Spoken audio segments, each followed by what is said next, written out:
하나님을 믿습니까? 라고 물어보세요. 희미하게 믿습니다. 라는 얘기를 합니다. 희미하게 또 뭡니까? 희미하게. 옥탑방을 몰랐습니다. 라고 얘기를 하는 거예요. 아, 그건 저도 그때 듣고 있었던 기억이 나는데, 다음날 라디오 인터뷰에 나와서 그걸 물어보는데, 내가 어저께 건우 앞에서 내가 몰랐다는 걸 인정했는데, 여기 와서 어떻게 아는 척을 하지? 차마 그 거짓말을 못 하겠더라. 그래서 솔직하게 얘기한 거다. 이렇게 나중에.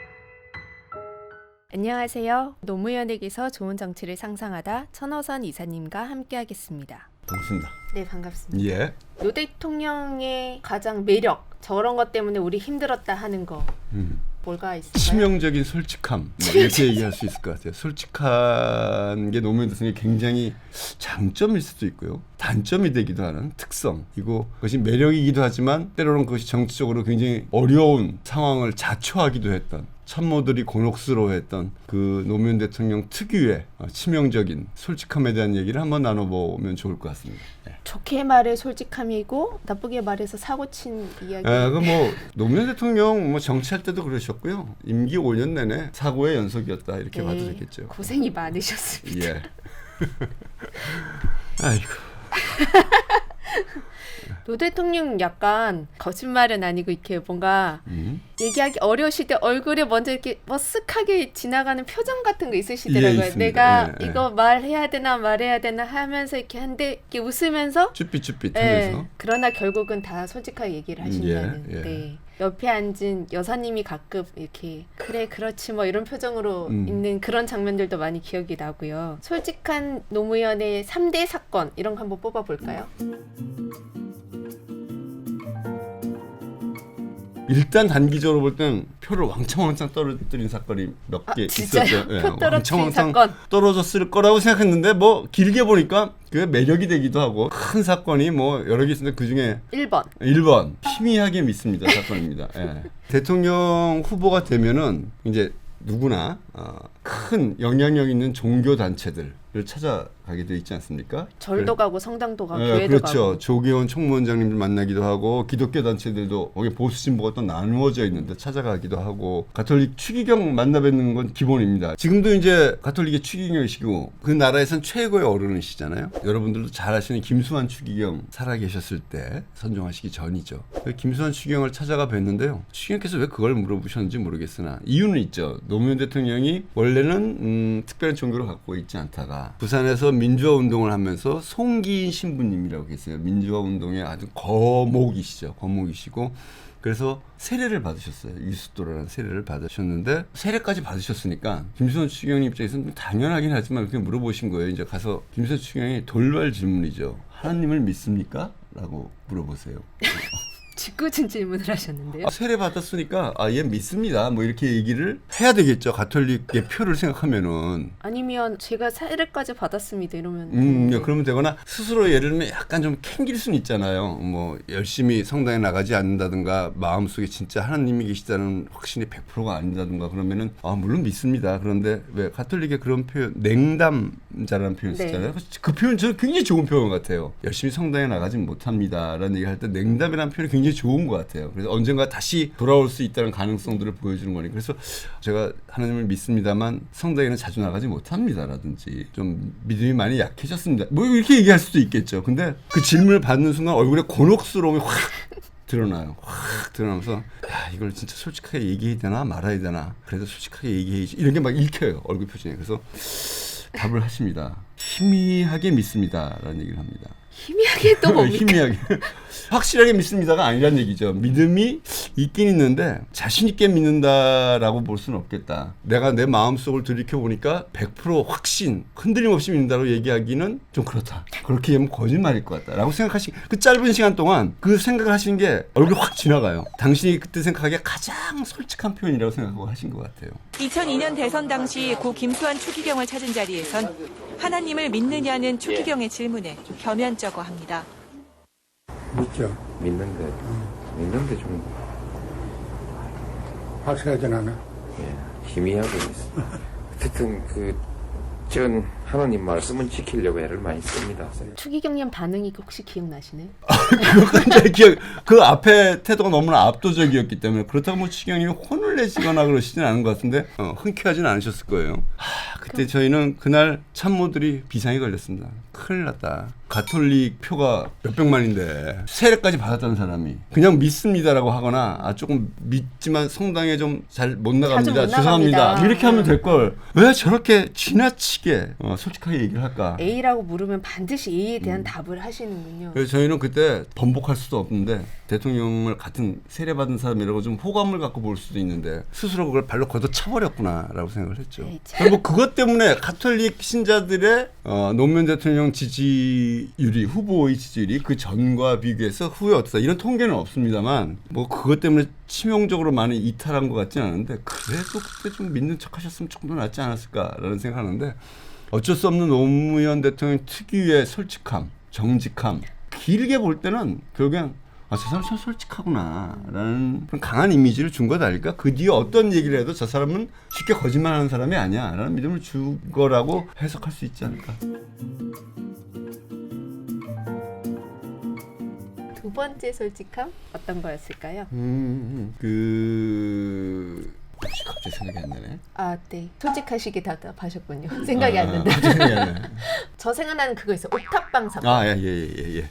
우리 다 같이 준비한 건데 갑자기 이게 저도 네, 다 이거 짜고 앞에 치면- 얘기에 빠지니까 대선 후보 요즘도 그렇게 하지만 여러 가지 토론회가 있지 네. 않습니까? 그 중에 이제 관훈 토론이라는 것도 있고 언론계의 원로들 모임이에요. 그 다음에 방송 기자 토론도 있고 신문 기자 토론도 있습니다.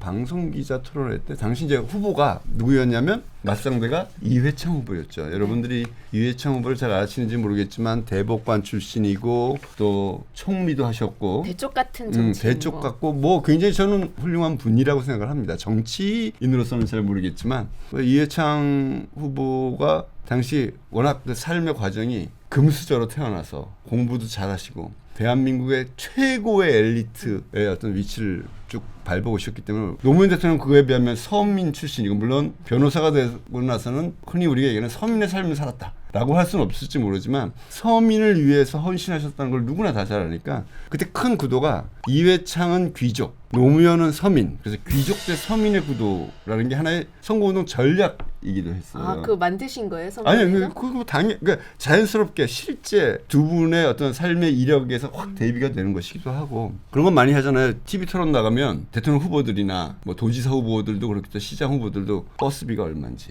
짜장면값 얼마인지. 짜장면값 꼭 외워야 돼. 소고기 한 근에 얼마인지. 그거 돼지고기 저도 한 근에 모르겠습니다. 얼마인지. 이걸 꼭 외워가야 됩니다. 답을 못하면 버스비도 모르는 돼지고기 한 근값도 모르는 사람이 무슨 서민을 위한 정치를 해라고 몰아붙이기 굉장히 좋은 거거든요. 그때도 그런 질문이 있었던 거예요. 방송기자 클럽 토론회에서 이회창 후보가 나갔는데 물어본 거죠. 옥탑방이라고 아십니까? 근데 제가 이 옥탑방 얘기하면 요즘 분들은 잘 모르는 분들이 있는 것 같아요. 그래요? 또 다 없어졌나? 그러니까 옥탑방은 뭐냐면 이제 보통 연립주택이나 2, 3층짜리 집 위에 옥상에 있는 작은 방이죠. 그러니까 여기는 좋을 수가 없어요. 제일 꼭대기니까 햇빛 여름엔 무지 덥고 겨울에는 엄청 춥고 되게 뭐 설비도 부실하고 물도 잘 안 내려가고 뭐 이런 곳이라서 굉장히 안 좋은 주거 형태인 거죠. 이제 옥탑방이 뭐냐고 물어봤는데 이회창 후보가 모른다고 그런 거예요. 그때 당시 민주당에서는 드디어 캐잡았다. 그러니까 저 사람이 귀족 출신이라는 걸 적나라하게 보여준 거야. 언론도 그렇게 보도를 했고 민주당에서 막 그때 당시 대변인단 부대변인이 성명도 냈어요. 역시 저 사람은 서민이 아니다. 위장 서민이다. 서민을 위해서 정치할 수 없는 사람이라고 막 오후에 논평 나가고 신난다. 하나 걸렸구나라고 해서 우리 캠프에서도 굉장히 좋아하고 역시 우리가 대비해서 서민이라는 걸 폭시키면 돼 라고 했는데 그 다음날 라디오 인터뷰에 나가셨어요. 노무현 대통령이. 네. 물어봤겠네요. 물어보죠. 어저께 이회창 후보가 옥탑방을 모른다고 그러더라. 당신은 아셨습니까? 라고 물어본 거예요. 그런 질문이 나올 거라고 생각도 못하고. 뭐 나오면 어때요? 당연히. 나는 알고 있었습니다. 그러면 되는 거죠. 그랬더니 노무현 대통령이 또 특유의 쭈삣거리다가 사실은 머뭇 저도 1초. 옥탑방을 몰랐습니다. 라고 얘기를 한 거예요. 그건 저도 그때 듣고 있었던 기억이 나는데. 정확한 워딩이 그런 형태의 주거 형태는 있는 건 알지만 그 단어 자체는 나도 몰랐다 이거죠. 그게 정확한 얘기죠. 그러니까 그런 주거 형태가 있다는 걸 어쩌면 이회창 후보도 알았을지도 모르고 노무현 대통령 당연히 알고 많은 사람들이 지금도 그렇고 그때도 그렇게 많이 살았고 하여튼 한숨. 완전히 귀족대 서민의 구도를 만들어놨는데. 보여주기 기가 막히게 좋은 건수를 하나 잡은 건데 민주당과 우리 선거 캠프에서 막 공격해야 되는데 다음날 노무현 대통령이 나도 몰랐다. 어쨌든 옥탑방이라는 건 나도 몰랐다라고 얘기를 하신 거예요. 난리가 났죠. 그때 돌아오셔가지고 아니 왜 그러셨습니까? 그랬더니 아니 뭐 솔직하게 몰랐던 건 몰랐다고 얘기하는데라고 얘기를 하는데 나중에 저는 이제 그때 들었습니다만 나중에 어떤 분이 이제 인터뷰에서 노무현 대통령이 그때 왜 그랬어? 라고 물으니까 이렇게 설명을 하셨죠. 소명을 하셨죠. 소명. 그때 나도 그걸 봤는데 그때 내 아들 지금 이제 다 큰 어른이지만 존칭 생략하겠습니다. 네. 건호 씨, 노건호 씨. 그러니까 건호랑 같이 보고 있다가 나도 옥탑방은 몰랐다는 얘기를 내가 건호 앞에서 했다. 아이고. 그런데 다음날 라디오 인터뷰에 나와서 그걸 물어보는데 내가 어저께 건호 앞에서 내가 몰랐다는 걸 인정했는데 여기 와서 어떻게 아는 척을 하냐. 차마 그 거짓말을 못하겠더라.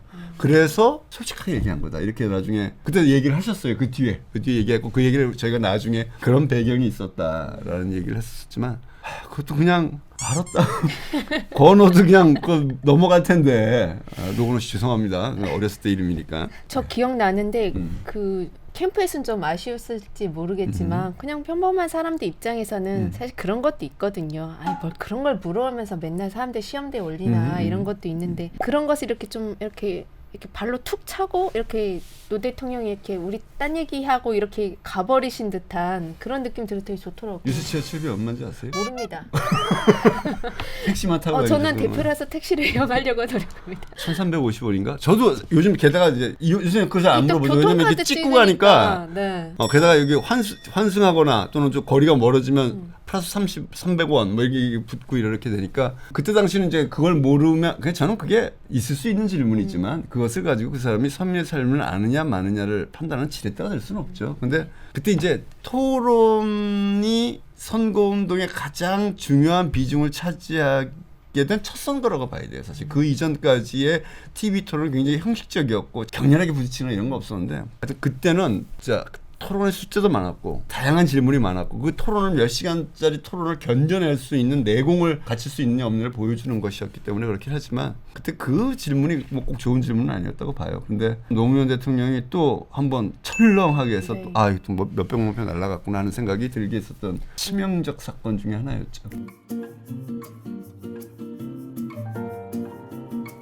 노무현 대통령이 원외 최고위원일 때 국회의원 떨어지고 최고위원 할 때 썼던 책 중에 아마 여러분들도 아실지 모르지만 책 제목도 여보 나 좀 도와줘 라고 이름을 붙였어요. 저는 그 제목이 별로 마음에 안 들었는데 노무현 대통령 당시 이제 노무현 노최고라고 저희가 불렀었는데 노최고께서 직접 결정을 하셨던 것으로 알고 있고 근데 거기 보면 너무 솔직한 진술들이 많이 나와요.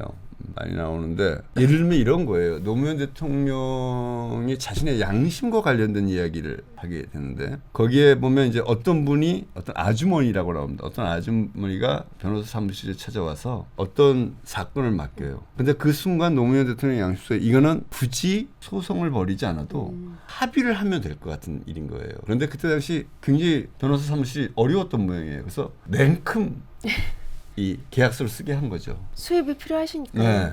몇십만 원 정도 받는 거였을 텐데 액수가 나오는 데가 기억이 안 나네요. 그거는 60만 원인가 30만 원인가 뭐 그래 나오던 것 같은데. 하여튼 그걸 하고 났는데 다음 날인가 며칠 안 있다가 그 아주머니가 찾아서 저 합의 봤으니까 그거 없었던 걸로 해달라. 그러니까 너무 아니 이거 한번 쓰신 거는 어쩔 수 없습니다. 합의가 됐건 안 됐건 일단 계약을 하셨기 때문에 저한테 의뢰를 하신 거기 때문에 그 비용은 제가 받아야 됩니다라고 얘기를 한 거예요. 그랬더니 그때 그 아주머니가 하셨던 말씀이 변호사들은 다 그렇게 먹고 삽니까? 라고 얘기하고 간 거예요. 이게 여보 나 좀 도와줘요 아마 거의 첫 번째 에피소드일 거예요. 자신이 변호사로서 불법은 아니지만 양심에 걸린 행위를 했던 얘기를 안 쓰거나 하면 저 구석에 그런 일도 있었지만 나중에 내가 반성했다 이렇게 쓰면 되는데 책의 첫 부분에 도입으로 그 얘기를 씁니다. 저는 이건 솔직함이기도 하고 양심에 대한 이야기이기도 하는 것 같아요. 노무현 대통령은 저는 뭐 일종의 시민의 양심 때문에 정치를 시작하셨다고 생각하고 자기 양심이 모든 어떤 정치적 판단, 도덕적 판단의 기준이었다고 저는 보는데 그걸 집필하셨던 분이 나중에 대변인도 하셨고 연설비서관도 하셨던 윤태영 비서관이 당시에 이러저러한 인연으로 노무현 의원의 비서는 아니었어요. 인연으로 그 책을 내는데 이걸 꼭 담아야 되느냐 말아야 되느냐 가지고 고민도 하고 그랬는데 싫어라 라고 얘기해서 굉장히 솔직한 얘기죠. 약간 비양심적인 불법은 아니지만 양심에는 걸리는 그런 행위를 했다는 얘기를 제일 먼저 책 도입에 썼던 것은 솔직한데 아마 당신은 그 얘기를 쓰지 않고서는 그 뒤에 다른 정치적 주장을 하기 힘들어 하셨던 것 같아요. 제가 보기에. 내가 이렇게 부족한 점도 있었고 이 부분을 내가 터놓고 솔직하게 얘기하고 어떻게 보면 용서와 이해를 구해야 그 뒤에 내가 정말 양심적으로 도덕적으로 정치를 해나갈 수 있는 전제가 만들어지는 거 아닌가, 뒷받침이 되는 것 아닌가 이런 생각을 하셨던 것 같고 대통령 못 눈앞에서 해먹겠다 하긴. 이 말도 솔직해서 나오신 거 아닙니까? 그렇죠. 뭐 대통령 하셨던 얘기 대부분 다 솔직하셨던 얘기라고 생각을 해요. 네. 그 솔직함 때문에 참모들에게도 이렇게 솔직함을 요구하는 이런 태도도 있으셨나요? 예를 들면 참여정부에서 청와대를 보거나 국정 운영을 할 때 잘못한 게 생길 수 있습니다. 그리고 또는 참모들의 어떤 개인적인 단점들이나 문제점들이 드러나서 문제가 되는 경우도 있죠. 뭐 그걸 제가 다 입으로 언급하기 그렇습니다. 그때 노무현 대통령이 가졌던 원칙이 있습니다. 덮지 말고 일단 최대한 솔직하게 얘기하라. 사실 우리가 실수를 많이 하잖아요. 예. 평범한 사람들도 실수를 많이 하는데 정치인들은 사실 실수할 일이 정말 많을 것 같아요. 근데 그게 거짓말을 해서 나쁘다, 반드시 정직한 정치가 좋은 정치다 이런 건 아니지만 자기 마음의 문제에 대해서 나는 알고 있잖아 라는 걸 이렇게 가진 사람이 사람을 대하고 사회를 대하고 정치를 대하는 것과 겉으로 보이는 것을 먼저 생각하는 사람은 굉장히 다를 것 같다는 생각이 많이 들어요. 이사님도 정치인이시니까 제가 솔직했냐고 물어보지 마세요. 아니, 전혀 안 물어볼 겁니다.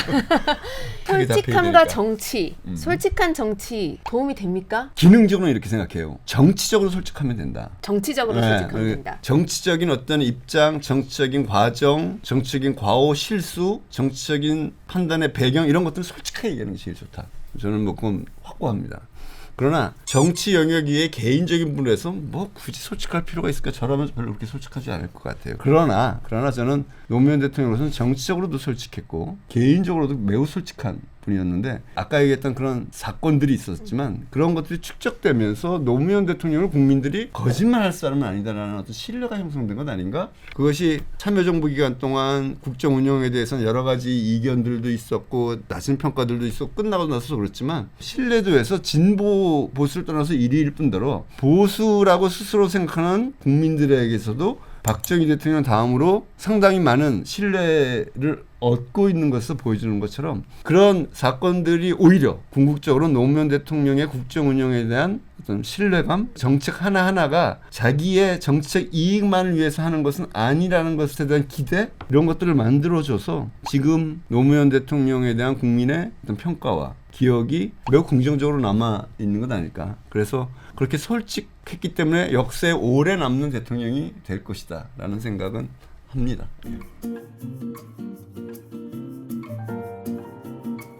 노무현 대통령의 솔직함으로부터 좋은 정치를 상상하다.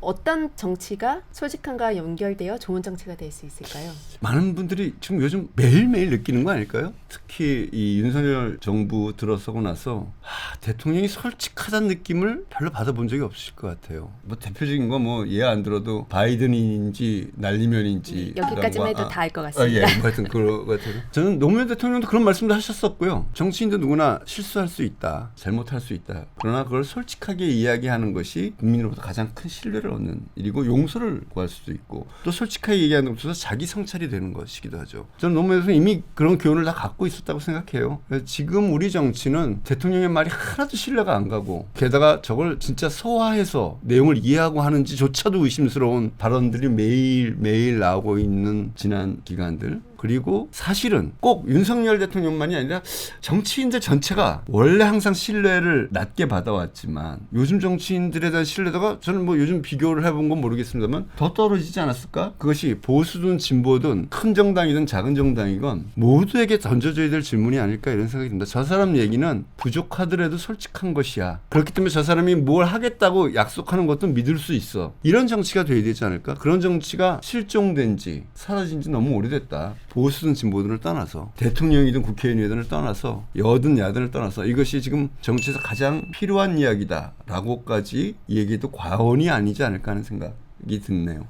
네.